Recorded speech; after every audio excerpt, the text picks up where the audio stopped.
Assalamualaikum warahmatullahi wabarakatuh. Selamat pagi semua. Ketemu lagi dengan mata pelajaran dasar desain grafis. Nah, materi kali ini kita akan membahas tentang prosedur, format gambar, dan prosedur scanning. Nah, nanti kita akan lebih banyak membahas prosedur scanning. Karena pasti beberapa teman-teman di kelas ini ada yang belum pernah melakukan proses scanning terhadap objek.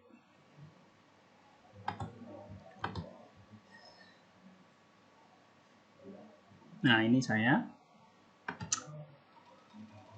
Oke. Skip aja ya bagian ini. Nah, di bagian kiri ada gambar scanner, salah satu contoh scanner. Sebenarnya ada macam-macam scanner ya. Nah, nanti akan kita bahas di pertemuan selanjutnya nanti macam-macam scanner. Nah, sekarang kita mau mencari dulu apa itu dari pengertian dari scanner. Nah, bisa dibaca. Scanner adalah mesin yang dapat menyalin suatu image dan teks ke dalam bentuk file. Bisa file image ataupun file dokumen. File image bisa contohnya PNG, JPG, PNG, dan lain-lain. Nah, kemudian kalau doc biasanya di-scan dalam bentuk PDF. Nah, untuk apa sih scan itu? Nah, untuk keperluan pelaporan ataupun desain.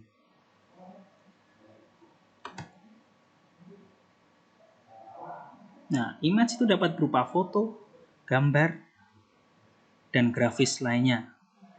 Mengerjakan scanning gambar atau mengolah gambar dari kamera digital.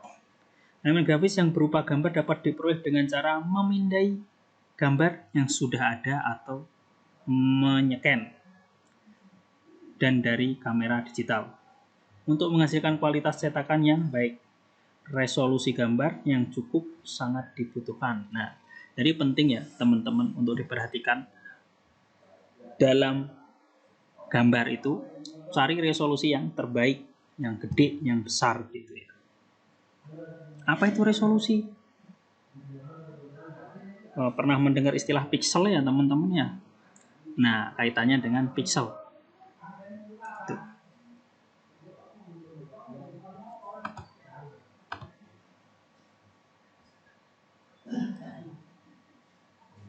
Nah, ini harapan hasil scan. Yang pertama, scan gambar dengan resolusi yang cukup, minimal 300 dpi. Usahakan gambar di-scan melekat sempurna pada bidang kaca scanner. Jadi terscan dengan baik. Yang kedua, unsharp. Pada saat menycan, sebaiknya menu unsharp masking diaktifkan, meskipun nantinya akan dibantu di menu sharpness di Photoshop ataupun software pengolah gambar yang lainnya. Tapi nanti kita saat praktek, kalau sudah masa pandemi hilang, bisa masuk sekolah lagi, kita prakteknya pakai Photoshop dulu di awal. Untuk selanjutnya boleh pakai software yang bisa dipakai selain Photoshop. Kemudian yang ketiga yaitu editing. Setelah proses hasil scan, melakukan pengeditan ulang di Adobe Photoshop. Nah, kemudian ada cropping, ada nanti kita belajar bareng saat pandemi berakhir, kita akan praktek. Kita sediain komputer di lab. Yang nggak punya komputer jangan khawatir. Jadi nanti kita bisa praktek semuanya. Tapi saya harapkan untuk anak-anak TKJ ataupun RPL bisa punya laptop sendiri ya. Jadi belajarnya bisa lebih maksimal. Nggak harus mengandalkan laptop di lab ya. Tuh. Kemudian yang keempat, after clean. Jangan lupa bersihkan permukaan scanner setelah sehabis menggunakannya, sehingga noda-noda yang tidak diinginkan bersih. Nah, saat menyekan kembali nanti tinggal pakai. Jadi pas menangkap gambar tidak ada gangguan terhadap kualitas gambar yang diperoleh.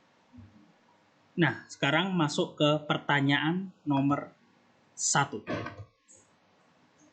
Oke. Pertanyaan adalah 1. Tuliskan 3 jenis scanner dengan merek dan jenis yang berbeda. Baik, kita lanjut ke pengoperasian mesin scanner. Nah, apabila setelah software driver terinstall, selanjutnya mengaktifkan software driver ke device manager dengan langkah sebagai berikut. Pertama, klik start, cari control panel. Nah, untuk beberapa Windows yang berbeda, cari control panelnya macam-macam ya. Nah, intinya ke control panel dulu. Kemudian akan tampil kayak halaman sebagai berikut. Ya, di tampilan di layar tersebut, perhatikan. Oke. Selanjutnya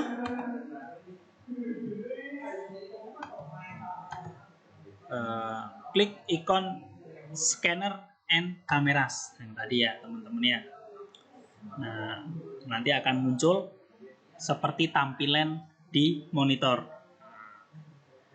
Perhatikan add an imaging device. Nah, langsung klik aja itu teman-teman. Kemudian pada halaman scanner and cameras nanti kan ada ikon yang tadi yang add an imaging device itu kan. Nah, itu udah diklik ya. Nanti akan tampil seperti berikut. Nah, kalau udah kayak gini nanti tinggal next. Nah, teman-teman yang mau praktek sambil nonton video bisa di pause dulu videonya, kemudian praktekin dulu. Nah, gitu ya. Kalau yang pakai PC. Kemudian kalau yang pakai HP nonton videonya bisa langsung praktek yang ke PC kalau punya PC di rumah.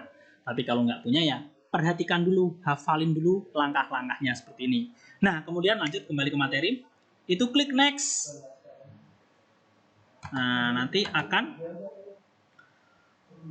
muncul pilihan jenis-jenis pabrik dan tipe scanner. Nah, ini contohnya. Ada Kodak, Fujifilm, dan lain-lain. Kemudian arahkan pointer ke jenis scanner yang sesuai. Nah, scannernya apa gitu ya teman-teman ya. Untuk kesini berarti harus punya scanner. Tapi kalau di rumah nggak ada scanner ya nanti tunggu praktek di sekolah. Kalau masa pandemi COVID-19 sudah berakhir ya teman-teman ya. Semoga segera berakhir pandeminya. Jadi teman-teman semua bisa langsung praktek. Bisa tatap muka langsung dengan para guru dan kakak-kakak di sekolah. Nah, ini tampilan yang muncul ya. Pokoknya next terus aja sampai berhasil. Berhasil artinya finish ya teman-teman ya. Sampai finish. Nah, setelah melakukan device terhadap driver scanner yang dimiliki, kemudian melakukan scanning terhadap suatu image, gambar, foto, dan lain-lain. Lakukan langkah-langkah sebagai berikut ya, teman. Letakkan image atau gambar, foto, ataupun teks di atas lensa optik. Lalu tutup, jangan lupa ditutup teman-teman, biar cahaya nggak nembus. Nah, kemudian lakukan klik start all program Upsoft Photo Studio 5.5 atau Photo Studio 5,5 ya teman-teman ya. Nah, kalau program Photo Studio akan tampil sebagai berikut tuh. Dia tampil di layar itu. Klik gambar scan yang membuka itu. Nah, itu untuk menyeken gambar. Klik ikon scanner atau klik file acquire, maka akan muncul halaman scanning sebagai berikut ini. Nah, perhatikan teman-teman. Oke. Nah, kemudian klik tombol preview. Preview itu pratinjau atau mau lihat tinjauan yang akan di-scan. Nah, ini teman-teman pratinjau atau preview kalau nanti settingnya bahasa Inggris, teman-teman.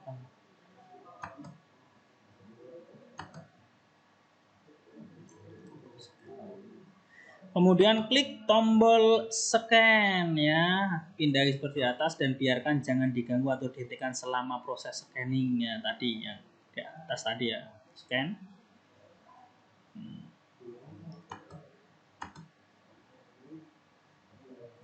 Setelah selesai ya itu nanti di klik tutup ya teman-teman. Ya, ini contohnya akan muncul foto seperti itu kalau menyekan foto atau gambar ataupun ilustrasi yang kalian buat di kertas. Nanti teman-teman tugasnya itu nanti kalau udah ada tatap muka, nanti pertama membuat ilustrasi di kertas A4 gambar. Nanti kemudian melakukan scan satu persatu. Kemudian setelah scan ke Photoshop diedit untuk dikasih perlakuan digital. Oke. Nah, kemudian gimana sih nyimpennya nih ya? Untuk dapat disimpan dalam bentuk file tertentu, maka harus menutup scan gear dulu dengan mengklik close tadi ya. Kemudian klik menu file, save as. Nah, itu bisa milih extensionnya atau format gambarnya. Misal JPG. Nah, pilih JPG kemudian klik save.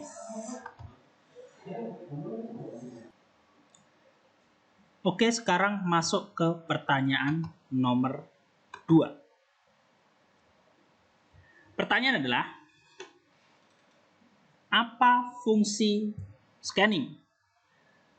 Dan tuliskan langkah-langkah scanning.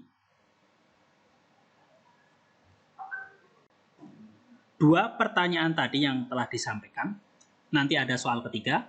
Nah, soal-soal nanti harus dijawab di e-link smkn1karawang.school.id. Nah, sekarang masuk ke soal nomor 3. 3. Sebutkan salah satu software pengolah gambar. Lebih dari satu boleh. Jangan lupa tuliskan jawaban pertanyaan di dalam e-link smkn1karawang.school.id. Oke, baik, kita sampai di akhir pembelajaran. Sedikit review, tadi kita telah belajar tentang prosedur scanning, langkah-langkah scanning, langkah-langkah, terutama langkah-langkah menginstal tadi ya, menginstal scanner ya teman-teman ya. Nah, kemudian juga udah dikasih soal untuk diisikan di e-link smkn1karawang.school.id. Mungkin itu hari ini selesai materinya. Sampai jumpa di minggu depan. Semoga bermanfaat. Sangat besar harapan kalian mempraktekannya nanti ya, kalau masa pandemi sudah hilang, sudah selesai. Semoga kalian tetap sehat. Jaga diri di rumah, tidak usah banyak nongkrong dulu, nggak usah keluar-keluar, selalu pakai masker, selalu ikuti protokol kesehatan yang telah diterapkan oleh pemerintah. Mungkin itu dari saya hari ini. Mohon maaf kalau ada salah-salah kata. Wassalamualaikum warahmatullahi wabarakatuh.